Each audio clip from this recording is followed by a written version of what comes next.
item is public comment. Anyone want to come forward and say anything? Hearing none. Okay. Approval of minutes from April 18, 2018 regular session. So moved. Second. Any discussion? All in favor? Aye. I abstain. Warrant, Pat? I make a motion to approve the warrants as printed in the agenda.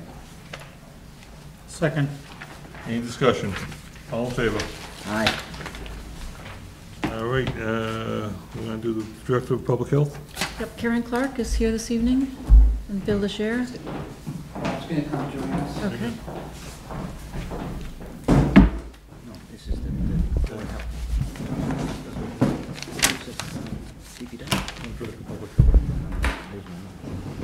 You did fine, leave alone.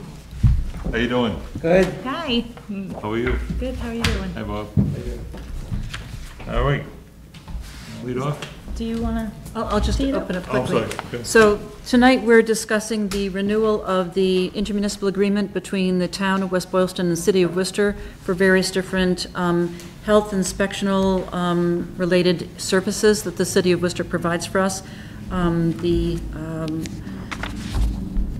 We're looking at a 3-year agreement again.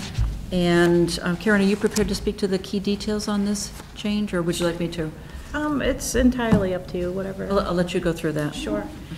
So thank you so much for having us. It's good to be back and see all of you. So as Anita indicated, we're looking at renewing the intermunicipal agreement. It was 3 years prior to this. It's going to be sunsetting on June 30th. We actually have a couple of other communities in the Alliance that are going through the same process as well.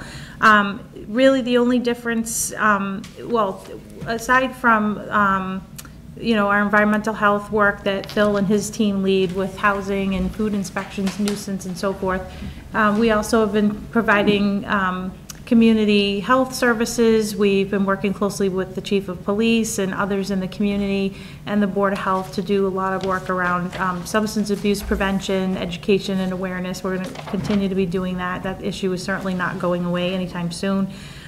We also have emergency preparedness office that does some work here in the community. And the only service that this community does not work with us on right now is the nursing services. That's just part of the menu of services. Some communities utilize that, some don't. And then this year, which is reflected in the IMA before you, we are looking to do Title V services on a per diem basis. And that's actually detailed the cost in here. So really the only change in the amount is just the 2% annual fee that we have across the board for all the communities for cost of living increases. And then as I indicated, there is a breakdown of a per diem rate that's in the IMA for Title V services. So that's kind of an overview. I don't know if you have any specific questions for us. They might be interested to know what communities are in the Alliance. That would be helpful, wouldn't it? Yeah. Thanks, Bob. So we still have the same communities that were in the Alliance back 3 years ago. So Worcester's the lead agency.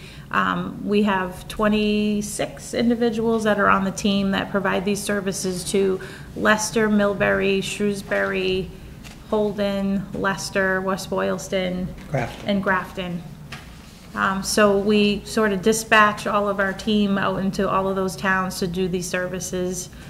So we are a regional health district, the only, well, I shouldn't say that the only, because now the State Department of Public Health is accredited.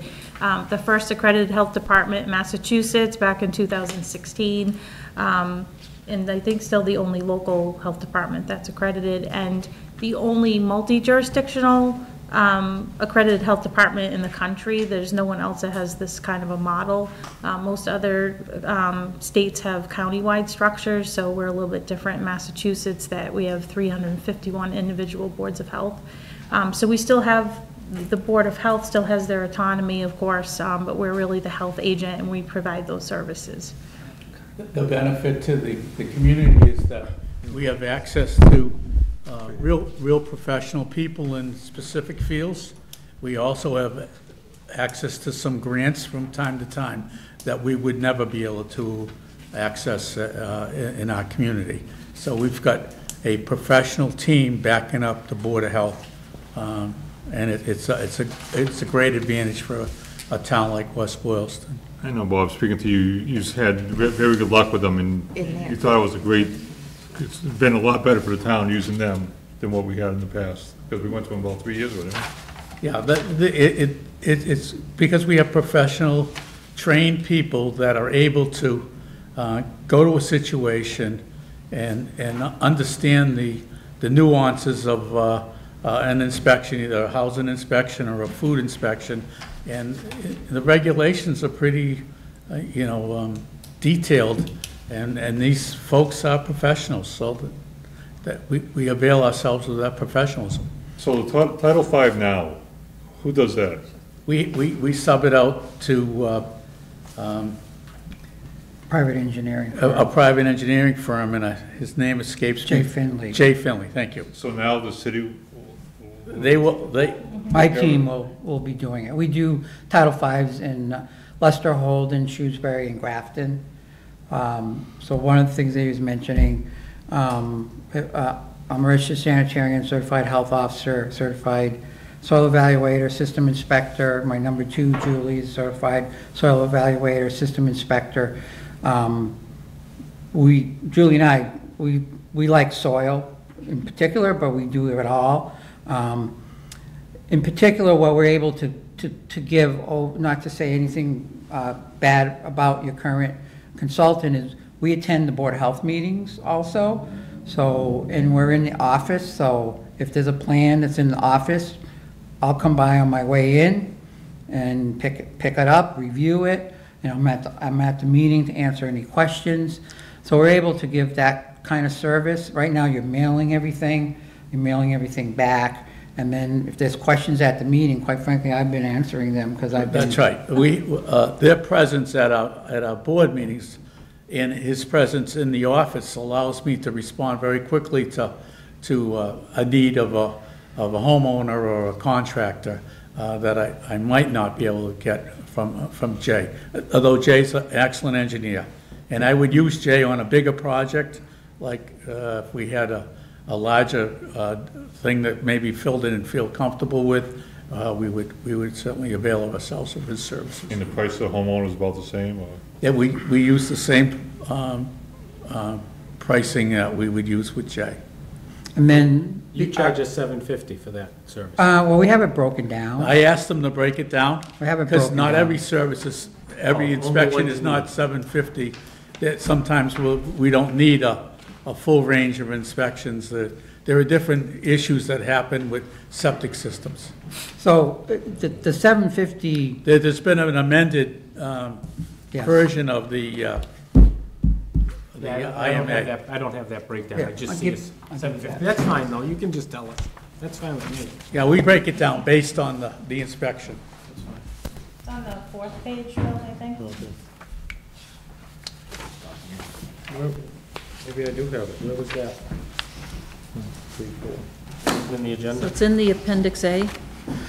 Oh, it's not in the agenda I'm looking at, though. Right there, It's not in the IMA itself, it's in the attachment. This is the contract. at the very bottom of that page, it lists the, Yeah, we don't have that, then. so the 750 is actually that breakdown. So that's how we would have built anyways, but Bob wanted that breakdown, which wasn't a problem. Sometimes someone comes and has a perk test and never bills, so it's $200 for the perk test. If they never bill, then you don't go further down the Just, process. if I The other may- thing is, my team, you have a layered team, so we do assign a person to the town, but there's backup, so a lot of times I'll be at an inspection if needed, or you come across a difficult situation and the whole team is involved. And then the other thing is we do provide an on-page 24/7 backup, emergency backup after hours. Right, that's a wonderful feature that I have an on-call person that's available to the Board of Health 24 hours. And we've used the on-call person. We have a situation a little fire in a restaurant, we need someone out there. You know, I can show up, but I'm not the expert. But they do provide 24-hour services. Just so the public knows, the additional service that we're adding would be the $750. The breakdown is the Title V inspection report is $50. The perk soil test is $200. Plan review is $200. Revision is $75. System inspections $350, and a component inspection is $100. Soup to nuts, it's $750 if you do the whole thing. Well, the component inspections are just, a lot of times, either a tank replacement or D-box. It's not involved in a plan review, so that's why that's broken out. But a full title, a brand-new system involves a bottom inspection, a final before cover, a final after final grade, and then issuing a certificate of compliance. So that's all covered in that $350. If you're installing a new system, but if you just have a tank, a lot of times Title V uncovers tank that has a baffle issue that can't be retrofitted, so they have to put a new tank in. That's a component replacement. And what's great is sometimes we might get called out on a nuisance call. In other words, a neighbor has a septic smell, and now we have somebody there that can identify the problem, and then has already started working on the issue, as opposed to getting a hold of an inspector and then sending somebody else out there. That's one of the benefits of this addition to the contract. So the first year, it's $21,269.40. We're just looking at the. Yeah. So we have a secretary that works here in this building? Yes, we do. They have hours that comes from Worcester? And I've calculated this year, and there's no tax. No, levy. that does not come from Worcester. That's on and above the 21,000. That's the That's West right. Boylston employee. We're all City of Worcester employees. That's right. Okay. But we operate solely on our fees. No tax levy. No tax levy. Not this year. Including the 21,269? That's correct. Yep. And including my nursing services, we have a contract in Sutton with the nurse that works out of Sutton. She charges us, I think, $600 a year. She does the disease. Communicable disease follow-up. Yeah. Well, that's good that you work under the fees. That's how all departments should, in regards to fee-driven departments. But I'm going to say this year, I'm not sure that we can continue without a tax levy in the subsequent years. Because some things like housing and nuisance, you can't charge. If you do a pre-rental inspection in housing, that's the only time you can charge. Like, we don't keep the fees, like in the Neshoba district, town gets all the fees. So you're still covered for housing inspections, but there's no revenue that comes back based on that. Yeah, we have a housing complaint. We have 2 housing complaints before us right now. And Phil's got to go out there, and there's no fee for that nuisance inspection. So, again, that's another benefit to the town. I mean, But they do it under the yeah, 21,000? they do it under that, that's right. So, Bob, back to the Title V. So if the contractor does the Title V various, I don't have that breakdown of the components, yeah, their fee, and if they do it, it's the same fee, right? yeah, we're doing it on we've got a menu based on the needs of a particular situation. And it's the same as my previous contract. Same fee, nothing different. No. Yeah. Yeah. Exactly after the sign page. All right. I'll make a motion to approve the agreement. I'll second. Any other discussion on it? All in favor? Aye. Thank you guys very much. Did a great job. you. Appreciate it. We'll get you the signed document. Thank you very much. Thanks, everybody. Have a good night. Thank you.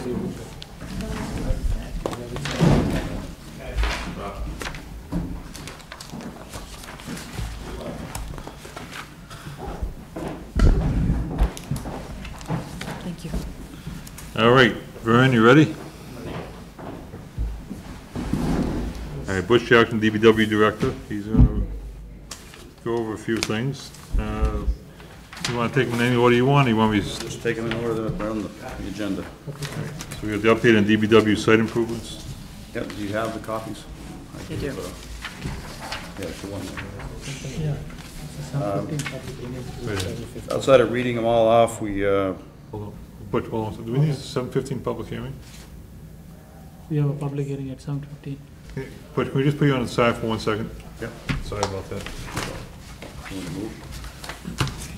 Yeah, just please. All right, so we have a public hearing. Raj, you want to read it? Public notice is hereby given in conformity with the requirement of general bylaw of the town of West Boylston, Article 23. Public hearing and the notice, that the Board of Selectmen will meet on Wednesday, May 2nd, 2018, at 7:15 p.m. for the purpose of considering adopting a policy on Notice of Pregnant Workers Fairness Act. The meeting will be held in the Municipal Office Building, Selectmen's Meeting Room, 140 Worcester Street, West Boylston. For additional information or to review the proposed information, please contact the Office of the Board of Selectmen, Town Administrator, John Hadley, Chairman. So open the public hearing. So the state issued a new legislation that went into effect April 1st regarding this Pregnant Workers Fairness Act. And basically, it's prohibiting discrimination in employment for pregnant employees, pregnant or nursing employees. We have already met our obligation in terms of providing notice to all our employees. That was done prior to April 1st deadline. But it was also recommended that we establish this policy to be in place as well. This policy is taking all the mandated language and then provides some guidance information that has been pulled together using proposed information from both the state and other sources. So we're asking that you approve this policy tonight so that we can add it to our notification provision and be fully compliant with the law. Does anybody on the board have anything? Any in the public? Anybody in the public? No. Okay, motion to close the public hearing. Motion to close. Second. All in favor? Aye. Aye. And you have a motion now to approve the policy? So moved. Second. Any discussion? All in favor? Aye. Thank you very much. That's tough. All right, come on, Butch, sorry about that. All right, so we're gonna start with the site improvements. Site improvement list, I'll just read them off, I guess. We checked the waste oil tank for leaks, had it professionally checked, it's all set. In front of it, there was an area where the water could go down in the back and get into there's a little tank in the back for the waste oil, where you guys go dump your oil from your cars, that's behind the DPW, and it's in their containment, concrete containment area. The tank sits in it Just to clarify, this is site improvements, for the DPW itself. DPW building. Yep, Yeah, 35 Worcester property. Street, yep. Anyway, it's got a tank and it's got a containment area, and that containment area was kind of filling up with water once in a while, so we regraded everything so the water would run away from that, to get rid of that problem. There's an electrical shed right next to it, and we rebuilt that. There was a guide rail out front that was hit on both ends, and I tried to get it fixed, but the state wouldn't touch it, so I asked them if we could remove it, and they said fine. So we took it out, and we took away the sand pile that was sitting out there. We're going to put that in the back somewhere, so it's not an eyesore like it was before. So have this nice grass area out front, and eventually I'd like to put a sign out there to a DPW sign at some So point. the sand, you mean these, in the winter? Yeah, we'll put it on the back corner, in the front, but not on the street, so they can Yeah, pull not, it. when you say in the back, not behind the block. No, like to the left of the gas tanks. Okay. Yeah, Where we had all kinds of, trailers. Trailers We have lots and of trucks trailers. that Yeah, were we'll all- have to do some rearranging. The bark mulch sign will happen when we put the pile back up. Let's see, we scrape and paint the main doors. We painted all the metal guard edges on the doors, all the same color. Let's see. Oh, the new sign, we haven't got the new sign yet for the door, the entranceway door. We'll do that fairly soon. Repave the parking lot, that's pending. We've got a brand-new gate in the back, so we can lock the back shortly. With gates installed, we just got to get a chain and a lock on that, so now people can't go in the back of the building when we're not around. Both ways? Yep, well, the cemetery has a lock. Usually they lock that at night, and then we'll have one at our end, so you can't drive through there at night. How about coming down through behind the fire station? Is that locked too? That's not locked right now. We'll have to look at that. That's true, that is another way to get in there. Cut all trees and vegetation we haven't done yet. We have a couple of old jail cells back there made out of concrete blocks, so we're having to kind of figure out how to get rid of those, but we're working on it. Yeah, those, we've been talking about those for probably, I don't know, 10, 15 Really? years, so why don't we just, I got a couple ideas. Can you break them up? Well, that's what I'm thinking, if I can get a whole ram in there and just break them up and haul them away. It won't be cheap, though, I gotta get a price, because nothing's cheap when you have to demo and get rid of concrete. It's very expensive. Surplus items, we're working on that. The heat in the kennel's working, although no one's used the kennel in quite some time. We have to clean it out. There's another area on the other side of the building where we have a caged area for air gas tanks. We're gonna clean that out, and there's some sandbags in there, we'll get rid of those. And that roof also needs to be fixed. The fire escape we're gonna paint. And we are looking at, I guess there's a dispute as to where the DPW property ends and the abutter ends. So we're gonna try and get that resolved. I thought we did that. yeah, we've done done that to We've had a survey, we've had everything done on that. We've done our survey, which we feel is accurate, but Okay. we need to go through the process with discussion with the abutter. Okay. Okay, so we're not investing any money into that. 'cause Not at we this already point. have. I have one from Nancy that has a fairly clear, And that was only a couple of years ago, wasn't it? Yeah. When we did that. okay. I'm not. And maybe when we do finally, I mean, why don't, is it marked off so we know it's ours? Somehow? No, I have it on a chart, on a map. We mark it off, so we know it's ours. Yeah, we could, but I think that line's in dispute. This is something that's going on before I got here, so I'm not really sure if the abutter agrees with our survey, or do we have to have him provide one, and then have to match? I would think that's the way to go, right? We have our survey. If they dispute it, they would have to get us. Get their own that survey. said, we're wrong. Okay. And then we'll mediate it at that point. Correct. But we need to get the discussion started because we need to be firm in terms of where and there's certain other improvements that we could do to that site, but we need to be sure that we're in agreement with the lot line location. I agree with Mr. Hadley. I thought we were. We've talked about this We for had years. the first meeting. Yeah. Can I just go back to the kennel? Do we Yes. still use them now that we have the animal control? As needed, yes. We still do, okay. Yeah, we just haven't had any animals in there for quite a while. Let's see. Fire escape. Oh, the tires, I'm working on getting rid of all those tires out back. There's a ton of tires that have been there for years.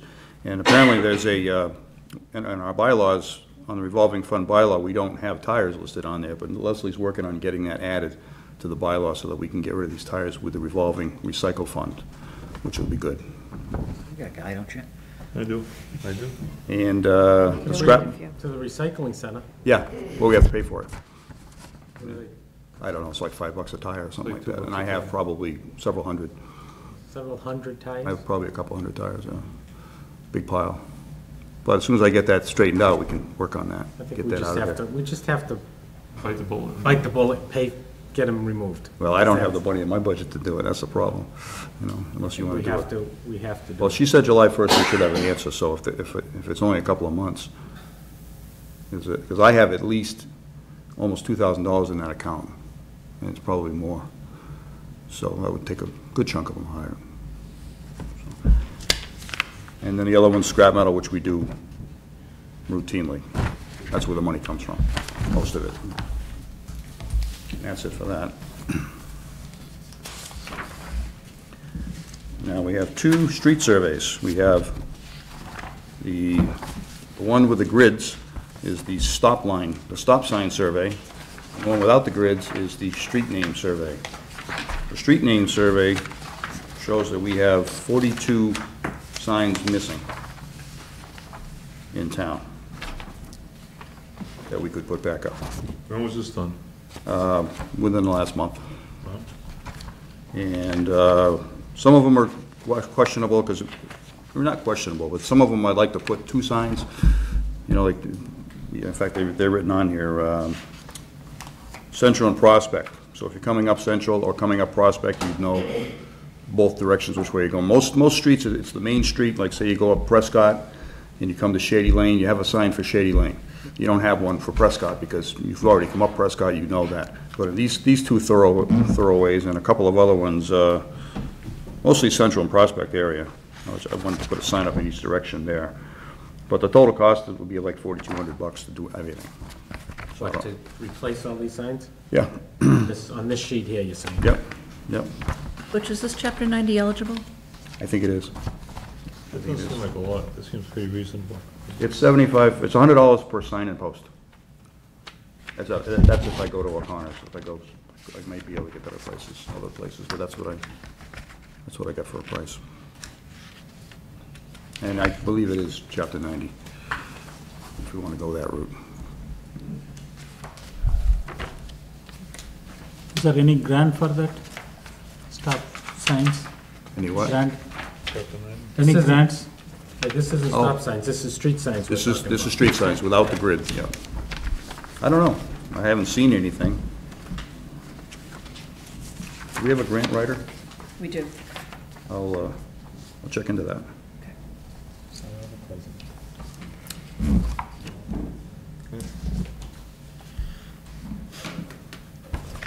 That's a good thing. You want to move on to stop signs now? Yep. That's another whole animal. We're missing a lot of stop signs, but I checked the NETCD and I also checked with the state, and we're not required to put stop signs pretty much anywhere. We're not required to put stop signs. They recommend them if you have a lot of accidents in certain areas, or if you have a main street with small side streets coming onto it. But legally, we're not required to put any more stop signs than we have now, and we could put them anywhere we want, or we don't have to put any. You wouldn't put them on the backs. Like let's say in the Bunker Hill area up there, there's a lot of little small roads up there, you really don't need them. You don't probably, on even the bigger roads, you don't, I mean, on Bunker Hill, you don't have them. No, they're, No, I don't- yeah, I can't imagine. this is a list of, Yeah, on the major roads, 140 here or something like that. there's Franklin to Route 12. yeah, there's 123 intersections out there that don't have stop signs. They're probably all, like you say, Franklin to Route 12, that's stop signs. Yeah, Obviously. but it's funny, you say that, but further up, you know, what we call the, I think it's the flats they call it, all those little streets that go from Route 12 to Worcester Street, there's like 4 or 5 in a row, they're all parallel. There's not stop signs on any of those. But Denalian has one. Actually, Denalian has 2. I would say we should look at all the major, and enter onto a major road. All right, well, I'll make something up. I was thinking we'll do that. I'll look for the larger roads, and with the smaller roads coming onto the larger roads, and I'll give you a list of, pare it down a little bit. That would bring Would this it be way. good to add this to the agenda for a Transportation Committee meeting Yeah, and get their actually, yeah. recommendation? Would you also speak to the police chief and see what recommendations he may have to go Certainly with can. this as well? Good idea.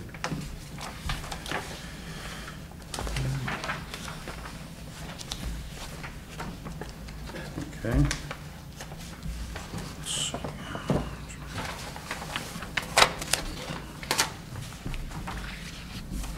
We got Chapter 90 projects. We have the list of streets. It's pretty much my final list of streets. And now I just have to put it out to bid, see what we get for prices. So I can't give you a number yet till I get the prices, and as soon as I get the prices, I'll come back and give you the final proposal. And we actually don't have the money in our account yet for the Chapter 90, the extra $290. We have a letter saying we're gonna get it, but we don't actually have it yet, and it should be here shortly, but we don't have it yet. But I'll put this out to bid, I'll get some prices, I'll come back and show you what we're looking at, see how much we wanna do. We have the ability to do the work without it because of the town meeting article that allows us to borrow in anticipation, correct? We do. It allows us to do a temporary note. But I think that, you know, you were looking to probably do these as fall projects anyways. I'm kinda looking more towards summer, Okay, especially, I have Crescent Street in front of the school, I wanna get that before school starts. that's right. And while they're in, they're gonna wanna do them all. So I'm thinking more like late July, Do early you August. anticipate having the 290 by then? Oh, yeah. I think by July. Usually by July. Usually before July, we get the letter. So you'll start putting dollar amounts to these? Yeah, I gotta bid it out first, and once I get prices, I'll put dollar amounts and we'll see what we're looking at. And the other one was, it kinda ties in with it, it's actually another item, but the library, we still wanna do the library, kinda asking you that tonight. The last price they put on it was $46,000, we got a bid of like 86 last year, but it was at the very, very end of the year, so I'm suggesting we put it out to bid now within the next few weeks. In the beginning of the season, while people still don't have a lot of work, and hopefully we'll get a lot lower price. And then we can decide if you want to do that. Well, I think, didn't we already vote? We want to do it, we just. Okay, well, I'll put it out for bid, I'll put it out That's for to bid again. change the parking to the other side and. Right, sidewalk and parking on one side, and the other side would be no parking. Right. Is that the whole, street from, It would be from the Goodale library. to, No, it would be from the library up to that apartment. There's a little apartment building up there. I think it's like the next to last building on the right What going about towards where Prospect. Comcast dug the road up and stuff? I'm gonna mill that and pave that as part of this. It's on the streets. Okay. Can I ask a question? Sure. The Newton Street, Upper Newton, it goes halfway. After that, you are not overlaying, right? If you look on here, It's on this there? yep, you'll see the, Mid Newton. yeah, you're Lower right. Newton. I call it mid-Newton. That's It's the called last- mid-Newton? It's the last 900 feet of mid-Newton. Oh, okay. It's just that, the section you and I talked about, it's from where they left off with the paving. In fact, they're paving tomorrow, just so you Yeah. know, Newton Street. To the Goodale Street. To Goodale. I'll appreciate that. From there to Goodale Street. What's that? From there to Goodale Street. Yes. Yeah. So that whole section will all be new. Okay. So, You don't want Tier 3 sidewalk grant, that's our complete streets. We got $190,000 for that one, and that's for a section between Pine Arden and the school. So we're looking at a company, Malone and McBroom, as an engineering company. Try somebody new. Actually, the guy that came out, I actually don't know him personally, but he's an ex-DHD for the state highway, and I know of him. He's got a great reputation. They're going to do the engineering, or they're going to give me a price for the engineering that has to come out of. Did that come out of that money? Our money? You had said that that would be Chapter 90. I think we have to pay Chapter 90 for that engineering portion of it, and then the construction of the sidewalk would be under the complete streets. Is it cement sidewalk or asphalt? That's a good question. Down by the school, it's granite with asphalt. I was thinking of probably keeping it the same.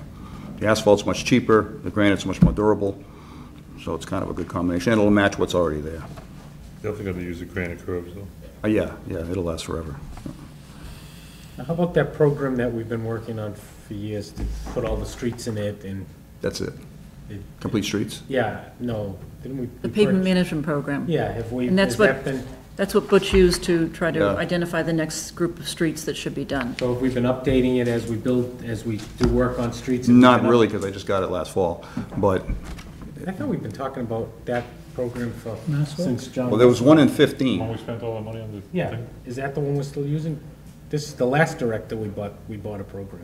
We have recently had it updated through the use of the Community Compact Grant. CMRPC updated that for us, so now Butch can start inputting all the changes into it.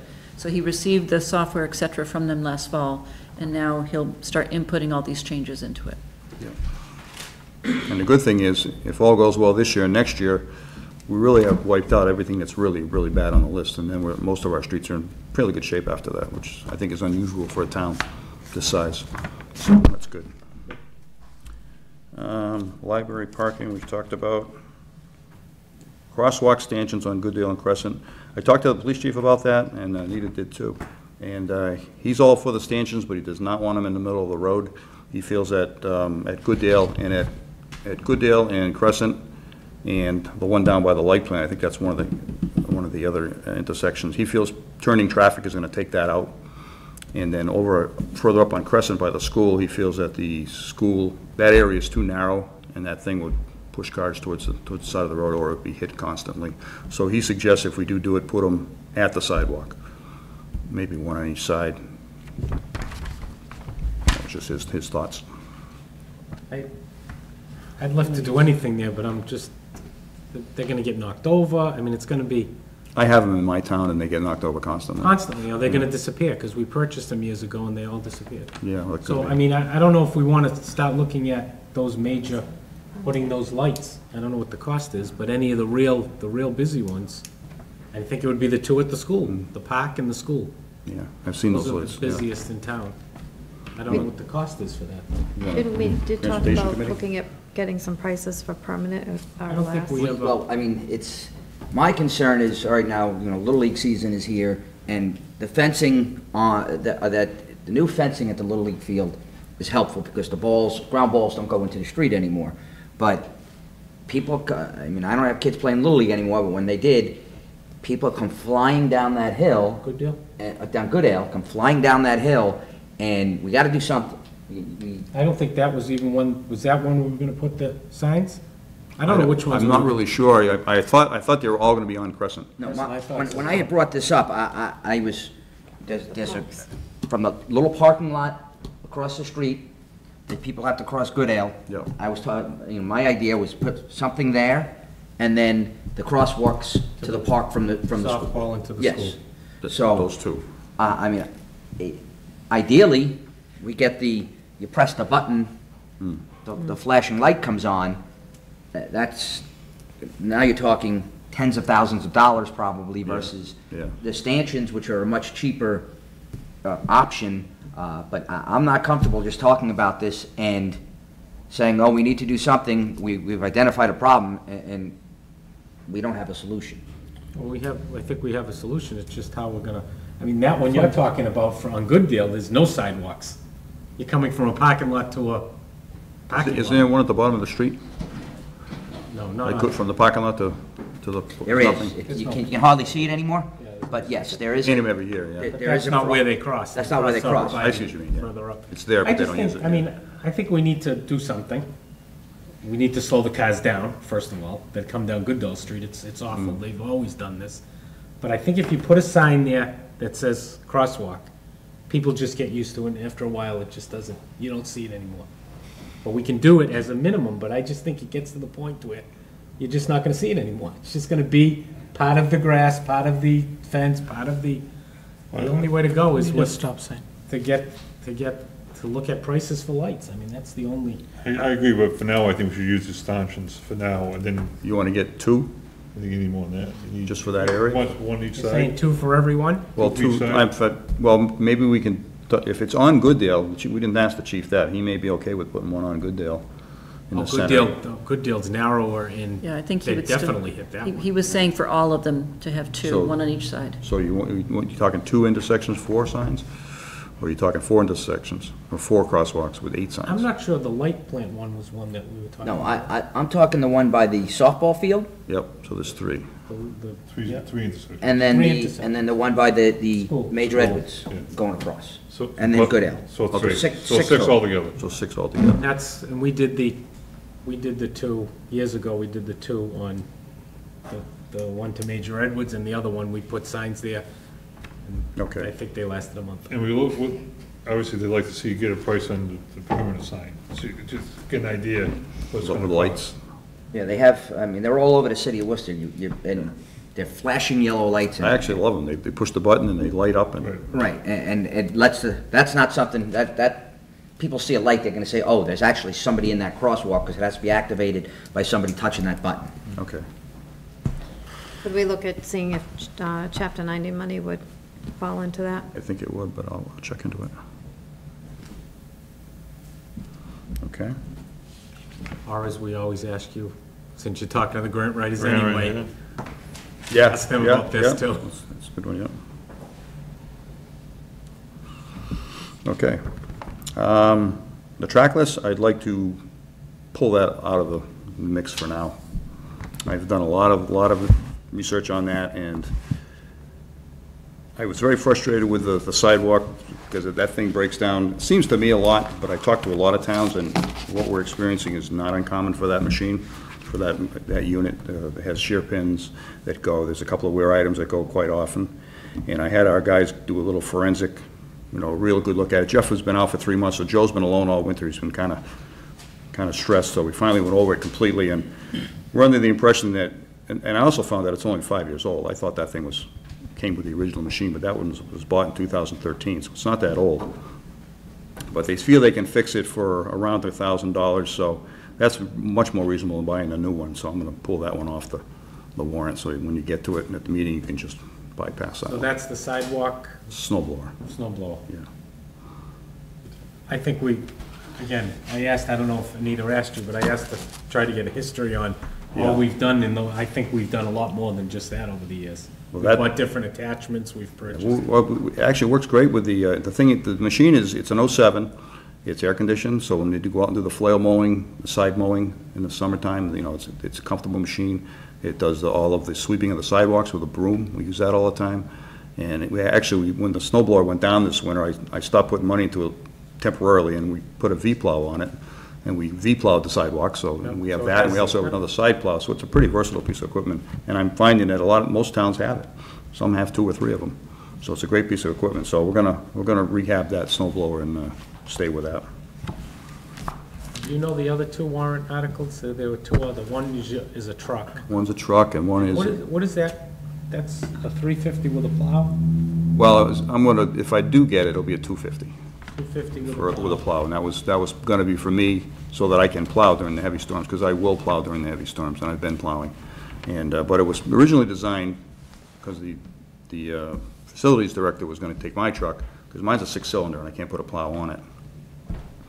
And I was gonna get this truck for that, but I'm not sure how that sits right now. And then the other item that's on is another mower? That's a mower, a Ferris. The Parks Commission asked me to get another mower for them. And that machine, a little history on that machine. Well, you say for them, but you mean, Yeah, well, they asked me. your guys. They asked me to get it, so I went and researched it. And Yeah. it's a 2011. And from what I'm hearing, right when they bought it, they realized it was basically a high-end residential machine. It's not really a good commercial machine. It's underpowered. It can't climb the hills. And so they actually brought in the manufacturer right after they bought it, and this was a couple of directors ago, I'm not sure who it was. And found out that it really wasn't what they thought it was gonna be. I don't know why they didn't Return it. get rid of it at the time, or whatever, but anyway, so we use it, but we use it very sparingly, because you can't go to the football field, you'd have to use 2 machines. You'd have to use that one on the flat and the other one on the top, so they pretty much use the newer machine all the time. So that machine is practically sitting, unless, we get behind and we need it. So we're kind of hoping to get another new one, so now that we have the police station, we're gonna have the senior center, and we're gonna have, we have a lot of grass. So we'll have, 2 good, hopefully X-Marks machines, 2 frontline mowers. That one there would, you just keep around for, This one, they won't take it in trade, because it's not really a commercial machine, but I did look it up online, and I did not see any of them selling for less than $5,000. So they do get pretty good money for them, so I'm thinking we could probably get at least $5,000 for it. So that would cut our price down to like $7,000 for the mower, for the new one. so we'll have 2 2 good machines. that we have people that can work them. Yep, Timmy and Eric are excellent, and even Glenn is good at it. And I think, oh no, one more thing. We have a grant opportunity. Go for it. I think you'll like this one. I like it. It's gonna be a lot of work, but I think hopefully it'll pan out. It's called the MVP grant. It's a Municipal Vulnerability Preparedness Grant, and I had a tough time figuring out what exactly they were talking about when I was trying to read this, but what it is due to climate change, they're expecting there's gonna be a lot more bad weather. So they're putting out a grant that allows us to prepare for that kind of thing. So the first part of the grant is we have to apply for it, and it's a planning grant, and we have to have a letter from the Selectmen, or Anita, and you can sign it, to get us into the first part of it, and we can get $10,000 to $15,000 as part of the planning grant, and then we hire the CMRCP or some engineering company to have a workshop where we invite all the police, fire, whoever. We can even have like church groups or anybody in town that thinks they may be affected by long-term adverse weather, such as like long extended storms, long heat things, long snowstorms, flooding, all kinds of stuff. And once we get the plan the workshop together, then we can apply for the grant with basically with our plan, what projects that we want to fund. And I liked it because salt shed was one of them. If we have a very, very long snowstorm or 4 or 5 snowstorms in a row, we're not going to have enough capacity. So we might be able to get another salt shed out of this. And generators are huge. Well, everybody's asking for generators, and I know the fire department's looking for one, and that would be another go-to. And then the light department, I haven't talked to what they may need in the long-term things that we could throw in their stuff. And then the water district, I know they have at least one pump station that floods routinely due to some mass highway culverts or something. But anyway, I'm just asking permission to jump in and attack this. Yes. Make the motion? Apply for the grant? Is that what you Is want? that what you want? And authorize the chair to sign a letter? Yeah, basically just a sign a letter. So moved. Second. Any discussion? All in favor? Aye. And in regards to 140 towards Boylston, that's still, they're gonna come back to that and put signs up for us still? Yeah, they got a lot of work to do. They have And fix that water coming into the street? that's a big thing for me. I've got them putting in 2 gutter inlets, they call them, because that was a catch basin that Mike Kittredge told me that they put in because of that problem, and then they removed it as part of the project. So they So they basically- made that curve even worse in the winter Yeah, because they it did. was icing up. Yeah, we were going out often. In fact, I complained several times about that. So that's still on their work to come back. That Signs and the signs, and another quick update, on the other end of town, Beaman Street, they're supposed to have that 2-way traffic light removed Friday. And over here on 12 and 140, the state's coming in supposedly the week of the 10th to pave that and finish that up. So, Thank you, Butch. you're welcome. Can we skip to this, because they're all sitting here waiting? All right, let's review the charge and capital investment board. Guys, somebody want to come up and?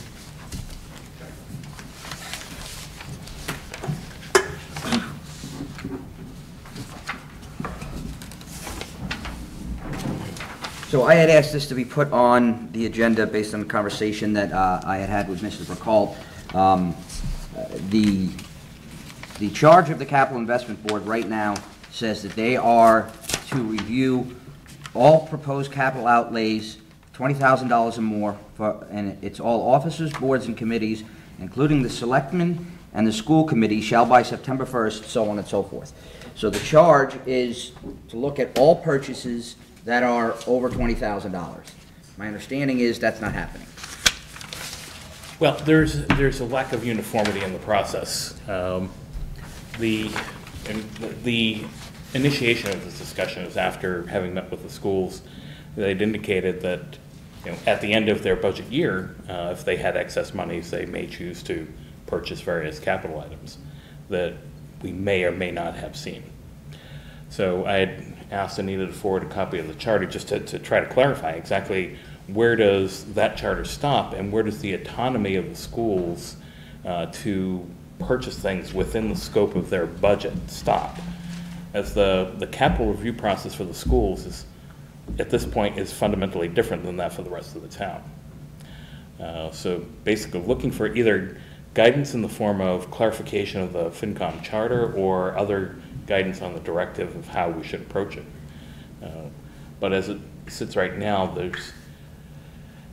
I won't say that there's a specific purchase that they may have taken over this period of time that we would have had objection to, but it's a question of what's the process. So when they want something, how's procedure work? How does the initial procedure work? They are asked, as every other department, to put together their capital list to submit to the Capital Investment Board for review and for making recommendations for town meeting. There are times when the school department has put forward capital plans, identifying various different projects that are eligible under the bylaw provisions. And then there are times when they have determined that there's some items that technically meet the eligibility of a capital item that would be under the purview of the Capital Investment Board, but they make decisions to undertake those themselves within their own budget funds or school choice funds.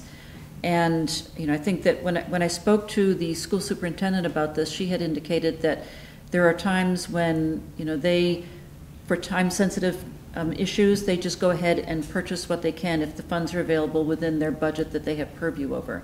That to bring it before the capital committee through that annual plan process would not work for some of the capital needs they have. So I think it's a question of providing clarification as to, is it an expectation that all capital needs for the school go through this? Or is there perhaps some clarification that we should work into the bylaw or the charter of the Capital Investment Board / Finance Committee in terms of how they handle those other provisions that get afforded by the school budget and not by the Capital Investment Fund? So how many times do you meet? As needed? How often does the Capital Investment Board meet? There's typically stacked meetings prior to the town meetings in the spring and the fall. We meet on an ad hoc basis during the year as needed. So if they called you and said, we need this, you would set up a meeting? Sure, of course. Go ahead. I can say that the school superintendent had expressed concern that if all of their projects had to go through the Capital Investment Board, that they would find themselves in a position that they were years ago where things just wouldn't get approved, and that there would be a degradation of the buildings and various different components, whether it's rugs or what have you. So they felt that it would be better if they could retain their autonomy for those types of things that they can afford within their budget, to have them be outside of the Capital Investment Board review.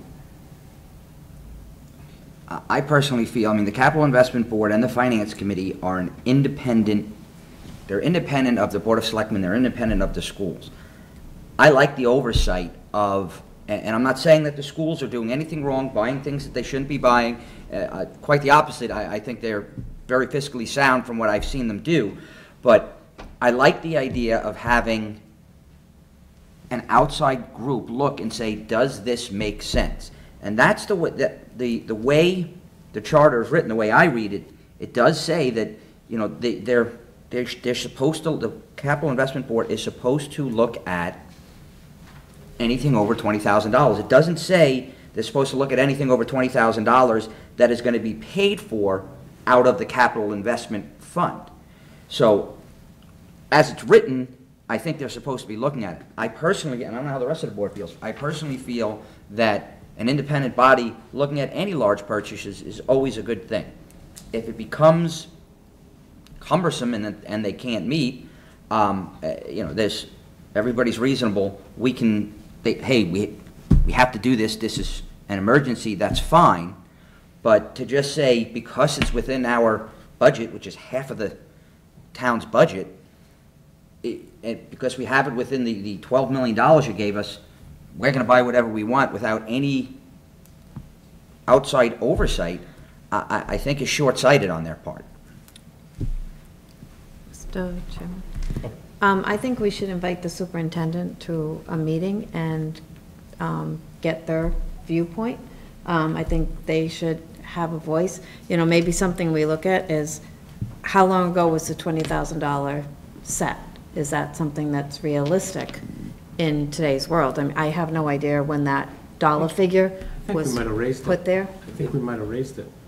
No, it's always been 20? $20,000. It has been from inception, and it continues to be $20,000. I did ask that the school committee come here, and I agreed with Beth's response was the school committee hasn't met to discuss this. Oh. So I wanted us to have this discussion, Okay. to see what everybody thought, and then, you know, the plan is, hey, this is what we think, and let them either, you know, watch this tape or read the minutes and see, okay, this is what their thinking was, and this is what we think, and we can have a discussion about it at another meeting. I think it should be the school committee. Meet with, the two boards should get together. We haven't done it for a little while. Yeah. Maybe if there's other things we want to bring up on that night, we can set some time, besides just the superintendent, I mean. And then, Pat, I'm just looking at this, so the board shall consider matters related to appropriations from the Capital Investment Fund. But it also And talks they about... are not required to make recommendations to the town and boards. So I'm just concerned that, so they have money left in their budget, and they said, well, we really need to get this fixed.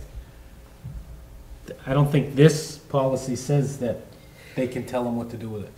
The capital investment, my reading of it is they're supposed to look at and frankly, if they look at an item and the capital investment board says, we don't think you should do that, the schools can say, that's great, we're gonna do it anyway. It's not a binding, it's only binding if they say we want it to come out of the capital investment fund. All other purchases over $20,000, they're just supposed to review it and give a recommendation that the schools can say, no. My experience is if the schools or us or anybody says, we want to do this, we want to do this, we want to do this, the capital investment board is consistently saying, don't do this, don't do this, don't do this, they're going to change some minds on what's being purchased. Because it's going to be looked at from a different viewpoint. It's going to be looked at from a fiscal viewpoint alone versus, hey, we have this money, this is a nice to have type thing. Again, I just think the policy would need to be changed, that the capital investment, it just says from the capital investment fund now. But if you look at section B, it talks about, That's the sentence I was reading, capital investment fund.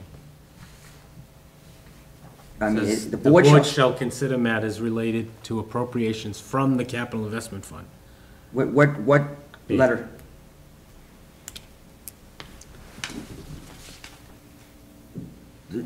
My reading of it says, the board shall consider the relative need, timing, and cost of these expenditures and the effect each will have on the financial position of the town. Where is it in this paragraph, section B? I don't know, I'm just I'm reading the And B, sentence. top and B. B, the first line. First line. The board shall consider matters, So, but it also, I mean, if you continue reading it, the board may study proposed capital outlays involving acquisition of or an expenditure of $20,000 or greater. We've always looked at, as the capital investment board, always looked at all things that were over $20,000. Some of them are not funded out of the, and this is the way the board has been operating. Some of them are not funded out of the capital investment fund. There have been items that were funded, that were capital in nature, that are funded out of raise and appropriate, trucks for the DPW that are funded out of Chapter 90 monies. But the capital investment board always looked at those on the town side of it. And for planned stuff on the school side of it, the schools, correct me if I'm wrong, Ray, the schools will say, I remember when they were looking about buying vehicles, they were buying it out of their budget, but they did bring it to the capital investment board, correct? I can't say that explicitly. There have been a number of cases where we're surprised at the purchase that were made. At some point in time, they may have had vehicles listed on their capital appropriation, but certainly hasn't been recently. And again, that program may make perfect sense. It's not something we've had a chance to really look through. And for the board's benefit, I mean, I agree with Pat's interpretation of that article, but there was enough uncertainty in how I read the language that I really want to get this clarified.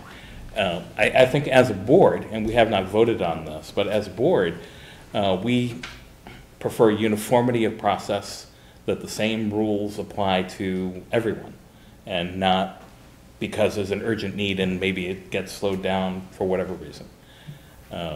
If that's not how the Board of Selectmen would like this process to operate, it would be very good to get that clarified.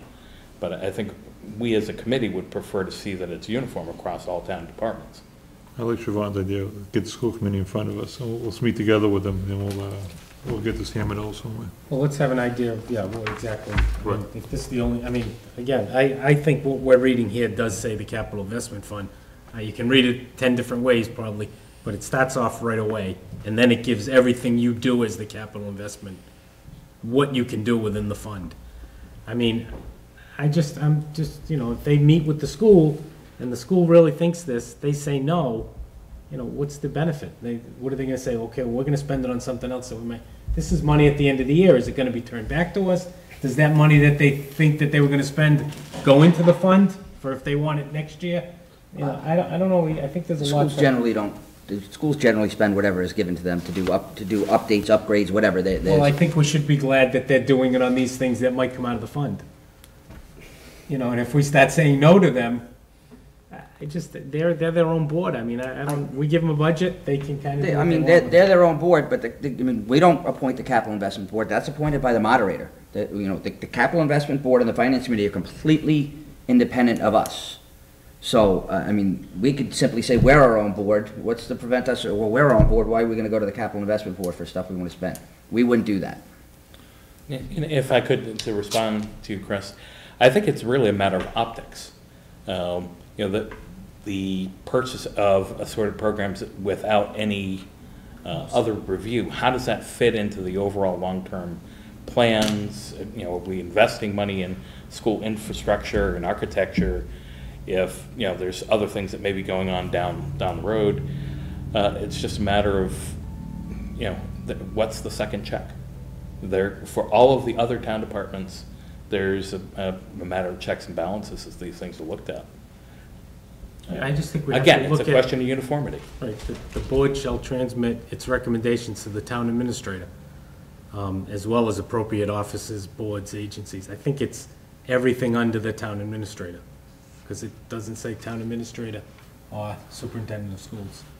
Because they are two different, we're all one town, but they are two different departments. So, I mean, before we invite him in, we gotta clarify what we're gonna be asking him.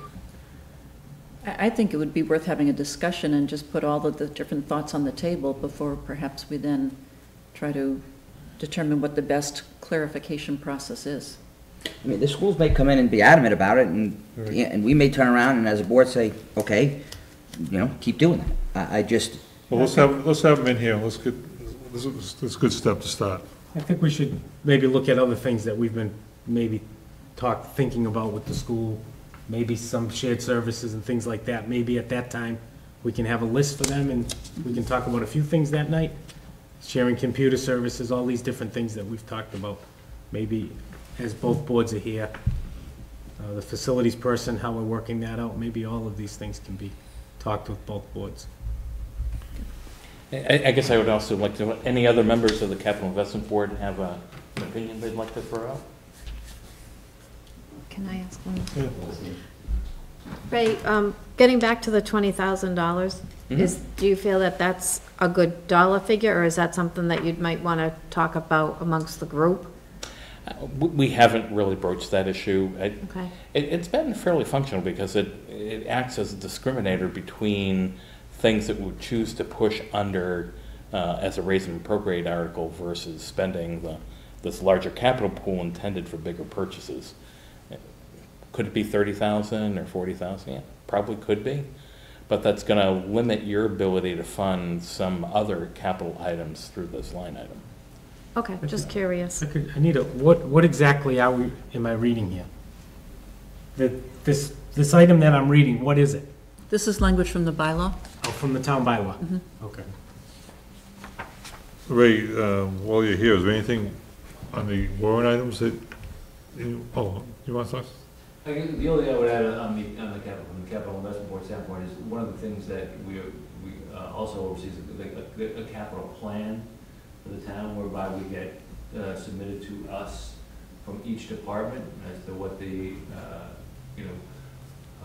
capital items are in each department, what you remain life is, useful life, what the schedule is for replacement and so forth. So it gives the town kind of a better overview as to how to manage those assets. And then as those assets are either added to or taken away from, it also gives us some insight as to what the maintenance responsibilities will be for those assets. Does the school give you that list now? No. No. They did it one time, but we haven't done it in a number of years. Have you guys met about any of the items on the warrant? We have.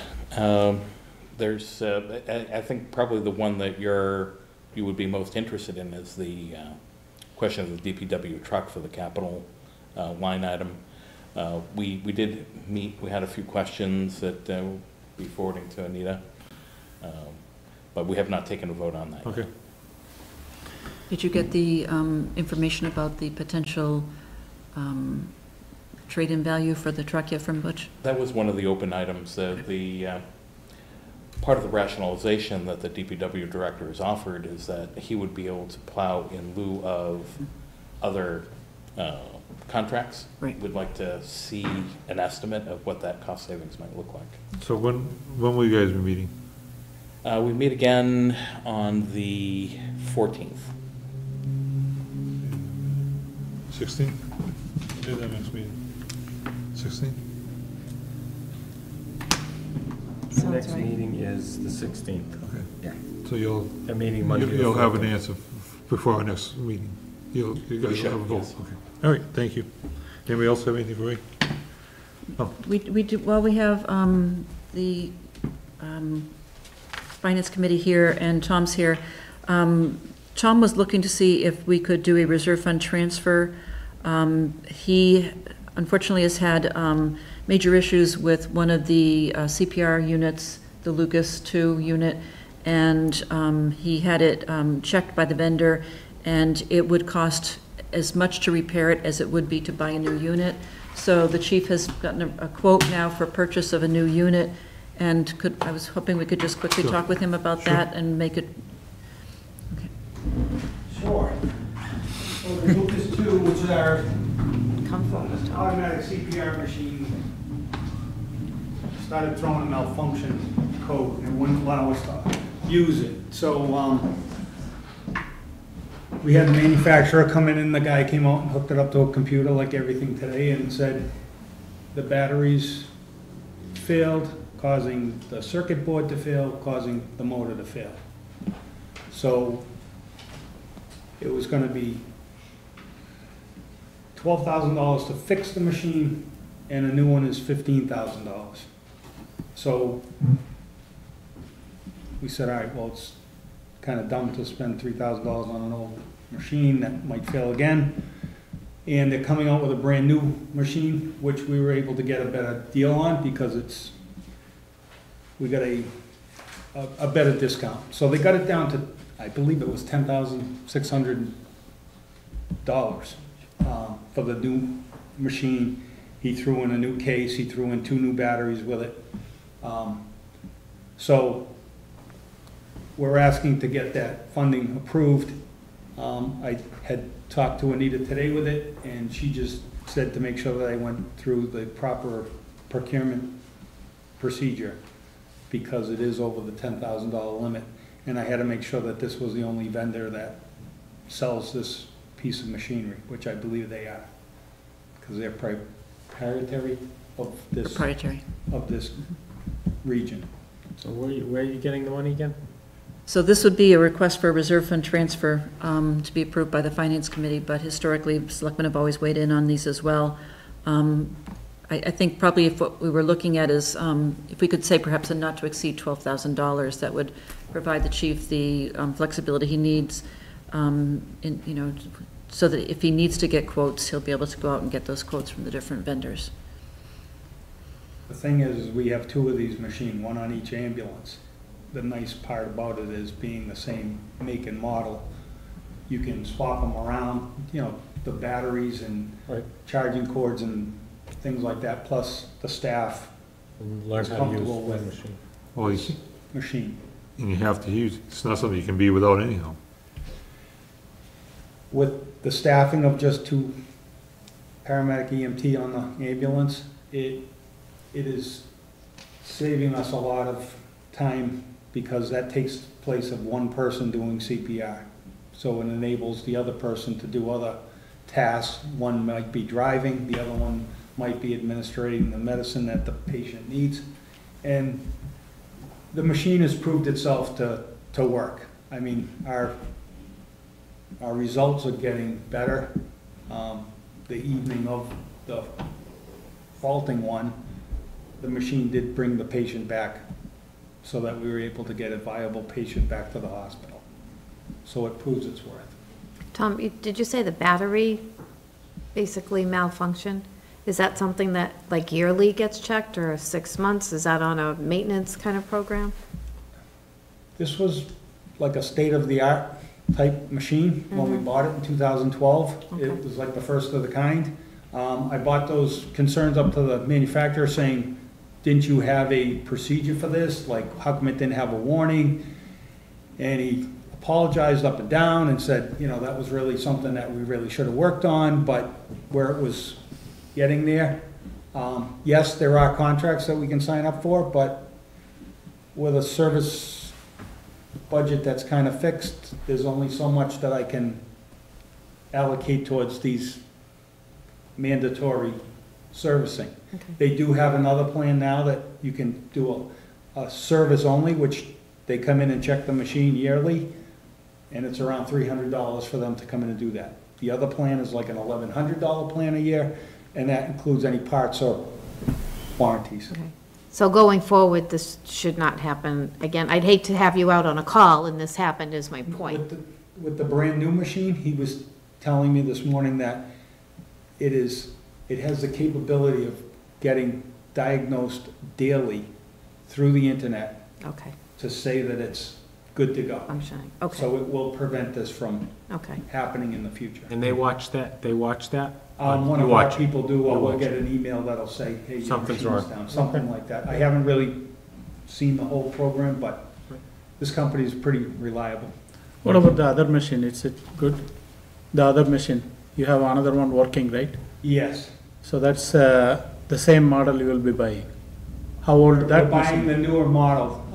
It just came out, it's a Lucas 2, this is a Lucas 3.31, and it's the newest model. So it hasn't hit the state bid list. When it hits the state bid list, we'd receive a 15% discount. But where we're in need of it right now, the salesperson was able to negotiate an 18% discount on the one that we're getting. The Lucas 2, Yes. how old it is? The one that we are replacing is from 2012. So that's one Lucas 2 is working, one Lucas 2 is not working. Correct. The other one's newer. So this than- could go anytime. It could No. malfunction anytime. Again, we're gonna try to learn from our mistakes, and we're gonna probably pay for that $300 service Oh, okay. every year to have it maintained, and the other one will be under a warranty. But I think we have to start incorporating some of these service plans into this. It's just, everything comes with a service plan today, is, you know, when you buy anything. I think the chief answered my question, chief. I was just gonna ask, does the new machine come with a warranty? I will get you the details, but it does. Okay, that's good. I mean, Probably limited, I'm sure it's not.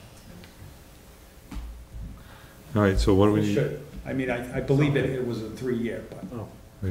And just one question, we were actually talking about this briefly before. There's a question as to whether or not this would be something that's potentially fundable under this, the sunset clause extension article, whether the scope of those funds could cover this. The communications funds? Is it solely Yeah, communications? the one, yeah. I think that answers the question. All right, so we need, what we need to do? I would recommend that the Board of Selectmen vote to approve a not to exceed of $12,000 for this. So moved. Second. Second. How much is in the fund? Do you have the balance in the account? When I checked with Leslie last week, it was, I think, $37,000. They might have changed tonight. We have not expended any of those funds other than, There was 500 in front of me, I think, or something. And for your equipment line, you, based on your current spending, you know that you would not have enough to pay for your remaining spending in the fiscal year plus the purchase of this $11,000 to $12,000 unit. I do not. Of a portion of it, possibly. It's gonna be tight. I just put in a request for funding. For a budget fix for a FY18 lines. We took a lot of heavy hits on some of the bigger equipment this year, but All right, we have a motion, second, any other discussion? All in favor? Aye. Thank you. thank you. Thank you, guys, appreciate it. All right, new business, finding a date for board annual goal-setting retreat.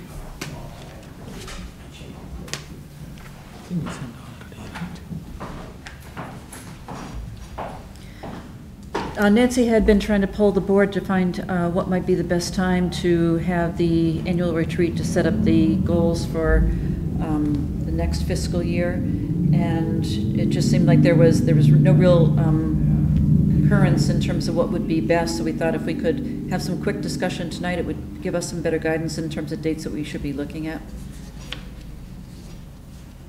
We're looking at do it at a Saturday morning again? That's what the board had been doing. What month do we want to try to do it? September, can we do it in September? Or is that too late? Elections are in June. It is kind of late. I mean, if you're looking to try to do this within a fiscal year, you're already losing several months of that process. Although, you know, there are a few goals that the board has from FY18 that might not be finished until the September timeframe anyway, so.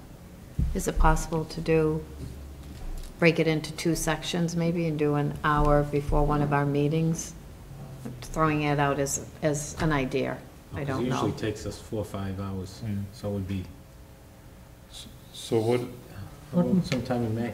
What month we did last You year? have to wait until after the June 2nd election because the Yeah. board may Right. change. Yeah. John may lose.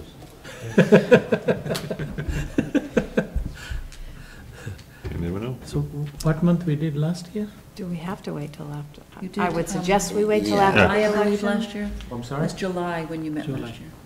What's, well, I What think was- July is more of a vacation month than Yeah. anything. How I'm not about, available the month of July. July, he will be in Maine, you know. I replied in the email. Yeah, he will be in Maine all I the can't time. do June 9th, but the week after I can. I can do June 16th.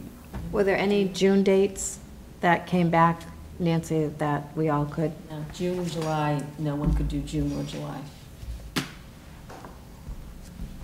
Do you want to revisit the dates that were sent out for June Do June 16th. and see if that's something? June 16th is fine for me.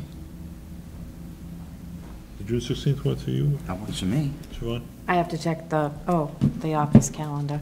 It's Nancy's birthday. Oh, Oh. okay. That's good. That's not good. That's not gonna work. That's the best time. So over the week, You'll be away that week. I'm away. what's one after that? The, 23rd? I mean, what does it usually take? 4 or 3, 5 4 hours? hours? 4 or 5 hours? Half I a don't day. remember.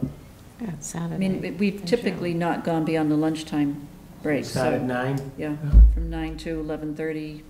so that's, 12 why at don't the we just most. have it at 6 o'clock? 6, 7, 8, 9. The latest 4 hours would be 10 o'clock, Yeah, why don't we do that? a weeknight. I mean, So we'll send a request out and provide some nighttime dates. Okay. All right? yeah, start at 5:30 or 6. Yeah. John Okay. could break out of work So we'll at do. 5:30. If you ever go to work. All right, request for one-day transient vendors and common vic license permit, I'm sorry. For the June 15, 2018 end-of-the-year event, vendors include the Dog Parlor, Jerry's Tasty Freeze, and Anzio's Brick Oven Pizza. For the school. What is that? Four. For the school, I think. Schools, It's their end-of-year event. do that they do. Oh, okay. It's June 15th.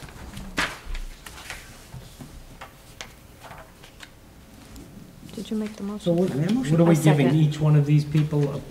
One day. One day license. As we did last year. I've done this the last couple of years. PTA requests it, and we do one license and list the vendors on the license. So moved.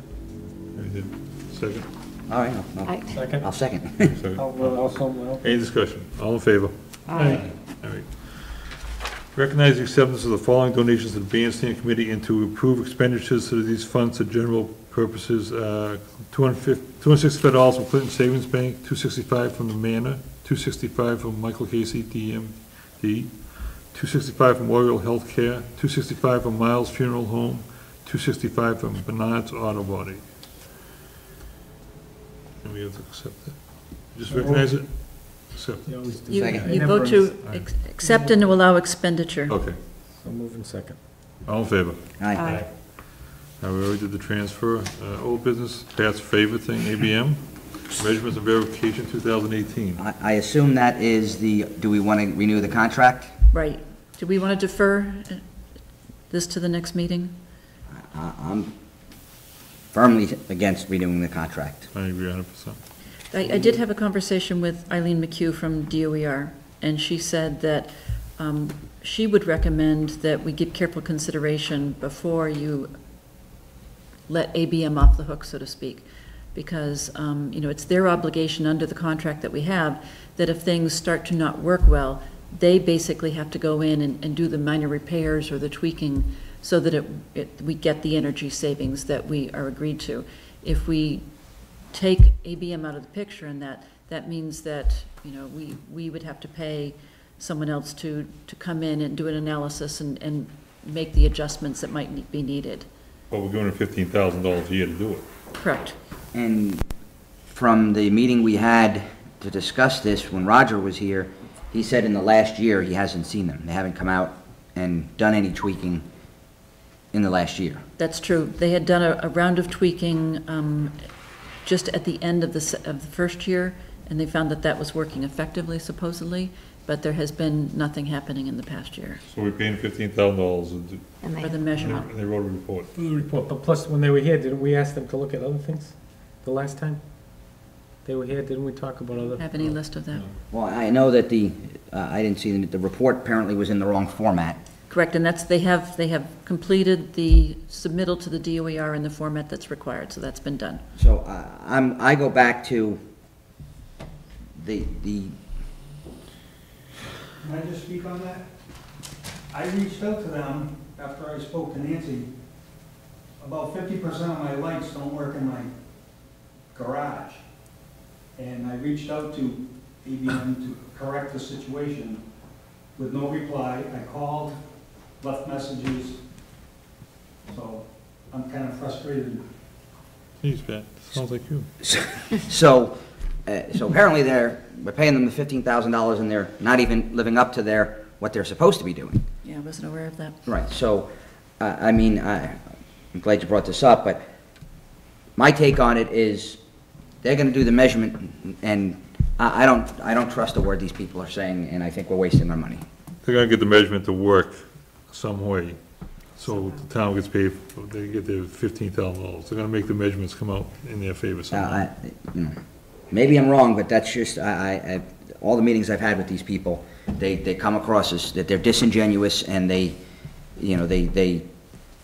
got the fox guarding the hen house, the way this program is set up, and it's not ABM's fault, it's the state's fault, that the state says you have to contract with the people that did the work for them to verify that their work is working. It's idiotic. We do have the ability, if you decide not to continue with ABM, there are other companies that we can bring in to do this, perhaps at a lesser price, I don't know, we'd have to get some quotes. And maybe some more detail, but I mean, just so the public knows, this project worked good. We saved money, we did what it was supposed to do. We're just concerned about this report that we pay for. The project, I mean, I believe we've saved all the money that was needed to do all the work that we did over, in all the town buildings. We say yes, but what they said would happen verbally, and what actually happened, as far as the savings and the price of fuels dropping, was they just lied to my face. Right, but like, before the but, though, we did do the Yes, work that got done yes. is being done within the savings that we did. When do All we this have, work needed to be done, and we did it within When's the their money contract, saved. when's their contract up? It's through the 15-year term. no, when is this year's When's this? verification? 15 When's the- Oh, that we're getting up on the anniversary date, that's why I wanted to have the discussion. But when? It's an April completion date, I believe, and so they would be doing the measurement and verification May or June timeframe. So we'll have one, did we have one more coming, we've paid for? We need to make a decision as to whether or not we want them to do the check of this past year. Well, everything that's wrong with the fire station, I'm assuming that would fall under this past contract, or? It would, and especially if there's been phone calls during that period, that year period, yeah, So they are still under contract right now? they are. But we need to stop them before they do this year's report? I've let them know that you're having a decision and to hold until we find out whether or not you want them to complete this past year's measurement and verification report. So what about this issue like what Tom just brought up? How do we address that? I wasn't even aware that was Okay. going on. I certainly will call them tomorrow. And have we paid for it already? No, you don't pay until. We have it? Right. Okay. So do we need I mean, nothing's gonna make me change my mind, but I don't wanna say no and then have them say, we're not gonna go fix the issues that Tom's experiencing. So, I mean, we don't have to vote on this today, do we? No, we can have conversation with them about the lighting at the fire station, and we can bring this back to you at the next meeting. Do we want to reach out to some other companies to just give us some ideas? Yep, mean, I know of at least one company that easily could do this, and I'm sure there's many others. But I don't know if it's needed, I'm just. we don't, you know, if we don't pay them the 15,000, this new company finds out that A, B, C, D, and E are wrong, now we're paying for the fix on A, B, C, D, and E. Whereas if we pay the 15,000 to ABM, they're gonna turn around and say, Give the report. they have to fix it. But we're never gonna they're never gonna fix it, because they're never gonna say anything's wrong. I agree. They are not fixing, right? They are not fixing, they are fixing the report. Yes, yes, that's exactly right. If we have, what kind of legal steps could we make if we have a new company come in and they say, this is completely wrong, you're probably not gonna do that, but if they do, is there any legal steps that we could take? I mean, If we're no longer under contract, I'm not sure that we would have any standing to go back on ABM. I mean, the other day, the other vote we took, we voted to basically not spend the money to have somebody verify, Right. But we need to spend the money. verify that what they said is correct. Now that we're hearing this from Chief, can we check with all the other departments to see if anybody else is having these issues? Because I'd rather go with 5 issues than versus 1. Not that the fire station's not important, but I think that would be a better way to go with it. All right, and we'll put off, making a vote on it until the next meeting. All right, Board of Selectmen spoken, consideration of assignment of authority. This is, an issue because really the board can't talk, one person can't talk for the board. yeah, but okay, I don't know if you're still telling this. I mean, a spokesman would be, if someone asks us a question, we would say, you must talk to the board spokesman. I don't think, we're all elected, we're all our own. If somebody wants to ask us a question, we can't refer it to the spokesman. So I just think we need to, it is. The spokesperson for the board is Anita. That's what I was. She's our representative to the town. No, but we can all talk to the press. We don't have to say any questions we have. But if we had a board if one of the members of the board, you would kind of say, that's the board spokesman. So I don't think it's necessary. I think everybody, if there's any issues that we don't have an answer for, we would refer. But if somebody is gonna put out this is the position of the Board of Selectmen, That's not right. that would come from the town administrator, the full-time employee. Well, that would come from a vote of this board. But I If don't, this board voted something today, you could tell everybody, this is the board's position. If I'm at a meeting, another public meeting, and I stand up and talk, I always say, this is my opinion, I'm not speaking for the board. Okay. Unless I know that we talked about it, and I could say, well, on our last meeting, we spoke. I agree with you. I don't think we need an individual member of this board to be the spokesperson for the board. Yeah, I don't see any reason for it. I agree. I think we can all answer the questions we can, and if not, then we make phone calls. Mr. Okay. Chairman? yes, I do think that one of the reasons why this was brought up, and I can't remember which of you brought it up, it was several months ago, was the issue of, what is placed on social media.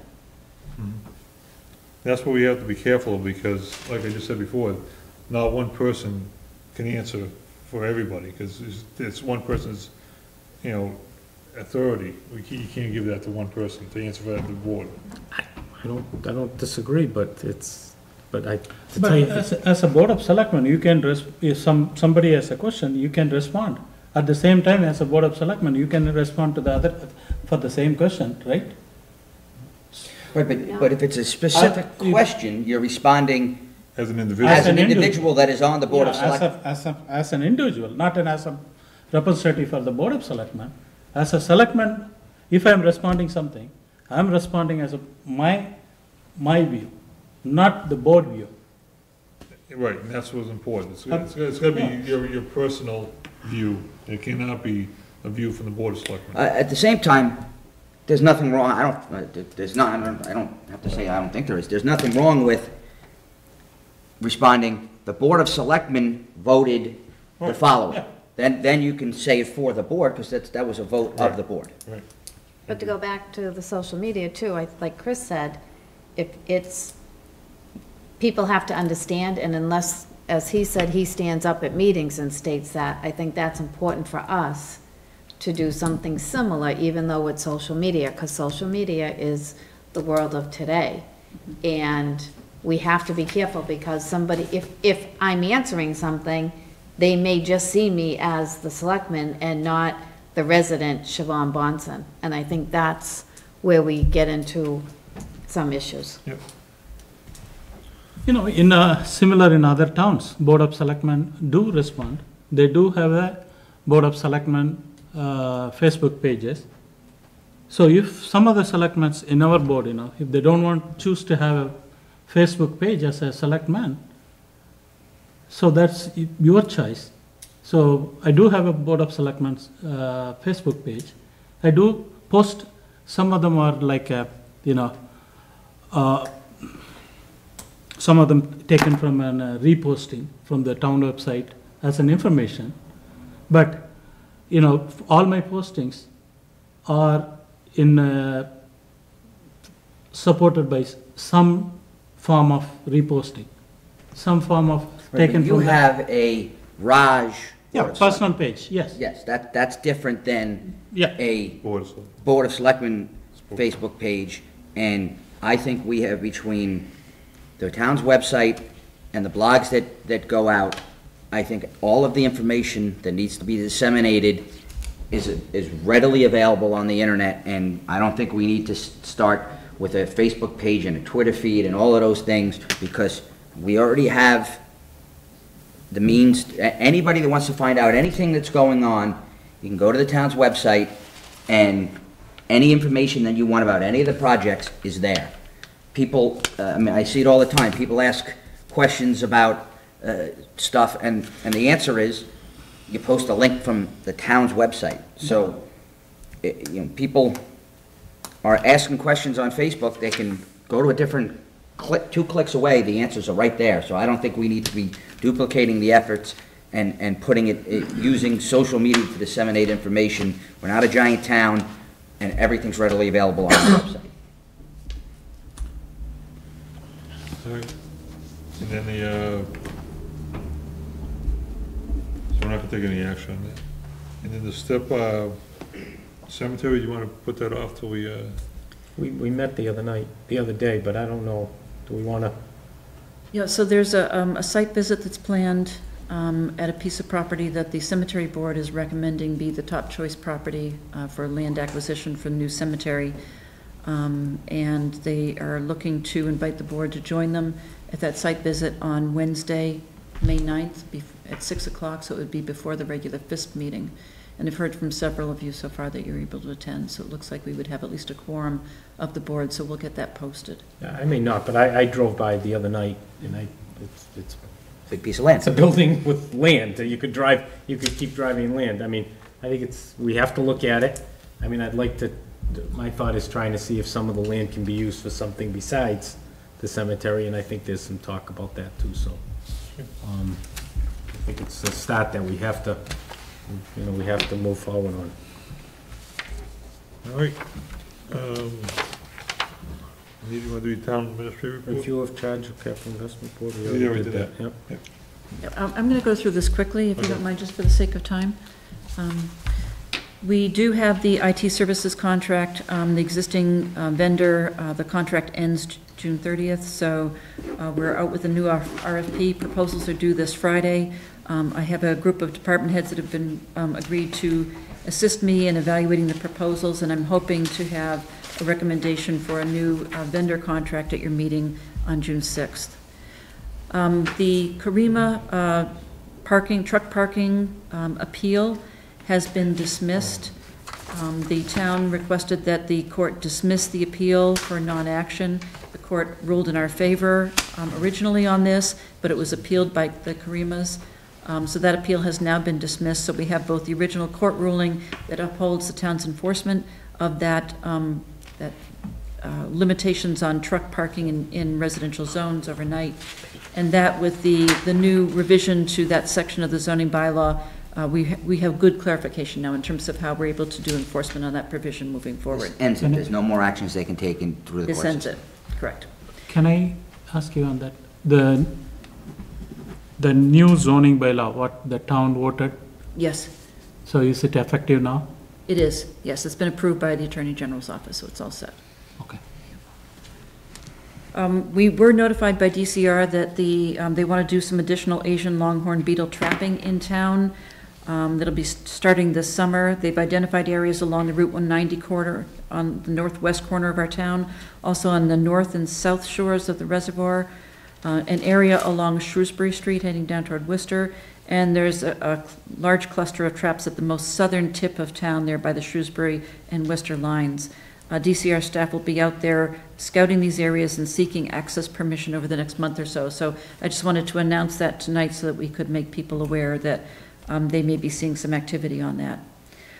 The fall townwide cleanup, we do have a staff meeting on Friday to discuss preliminary planning on that. It is a board goal. The board's asked that it be implemented. So John Scannell of DCR will be meeting with us, and I hope to have a proposal to bring back to the board in a few weeks. If it works, it would be nice if we could have that coincide with the mailer for the fall town meeting, so that we could put in the mailer for the fall. I don't know if the timing will work, but put in the mailer for the fall town meeting, let everybody know that, because that, it goes to every house. It's a great idea. We will be moving ahead with a housing production plan update. We did get the grant from the Community Compact program, so we have $15,000 to pay for the update of the town's housing production plan, which is due for next year. This will tie in perfectly with the work that the Affordable Housing Trust already did last year on the housing needs analysis, so that RFP is going to be going out soon.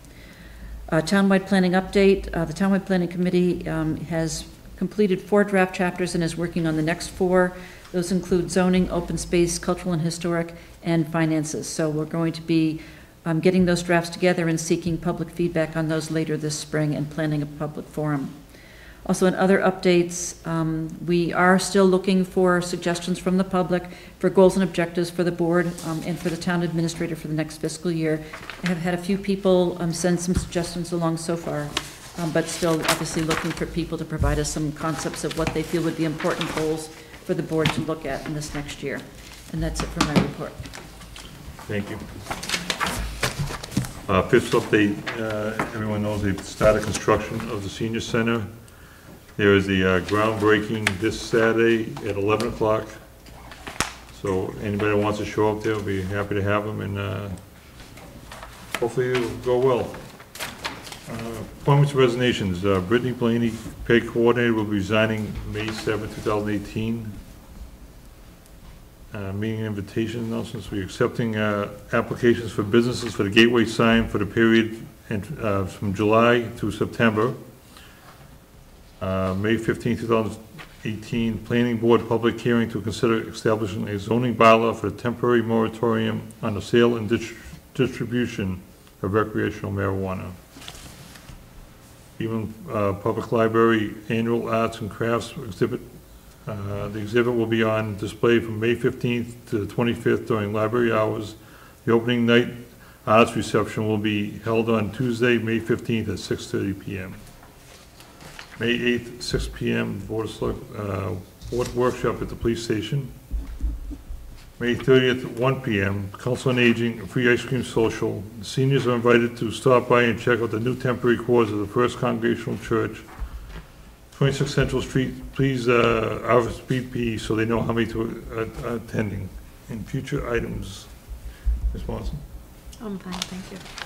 I'd like to add, I want to look at the Adopt an Island, the policy. Right now, the policy reads, you can only have one name on the sign. I want to look at, probably have to schedule a public hearing on it so we can make a decision to potentially just say you get a sign of a certain, because I didn't think there was any issue with the Sterling greenery. Okay.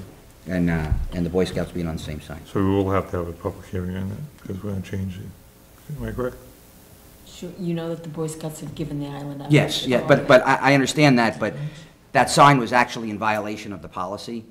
So $6:30? I want to look at changing the policy so that you can have more than one. And then I'm sure Chris will say more on it, but big thanks to Brittany. She did- Oh, I thought I got. No, Brittany did a lot for the time she was in the, as the PEG coordinator in getting, really improving the product, so big thank you to her.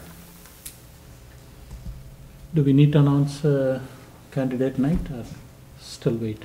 We have a meeting before we don't. Oh. No, we don't. No, the 5th, it's the All right, so 15th. candidate night is, 6:30, is it? Same time? as the- Is it 7 o'clock on the 15th, 7 o'clock? I believe? I had 6:30. Oh, okay. 6:30 or 7 o'clock. 6:30. I think it's 6:30. Yeah. 6:30, right? John, you can show up at 7. What is it? 6:30. 6:30. It'll be in the papers. It's 6:30. So Oh, it'll be right here. 6:30, May 15th, right here. John and Pat will be here. And then, Raj, you have anything? No, that's the one Chris? candidate night. All right, so we're gonna go back into executive session. Right, and not We to will not be open. coming back in public. So we'll adjourn from there. Yep, so we need a roll call vote too. To go back into executive session, make that motion? Motion is, Second. Yep. To go back into executive session? Yes, Josh Kamal? yes. Mr. Rucho? Yes. Mr. Hadley? Reluctantly, yes. Yeah. Thank you, everybody.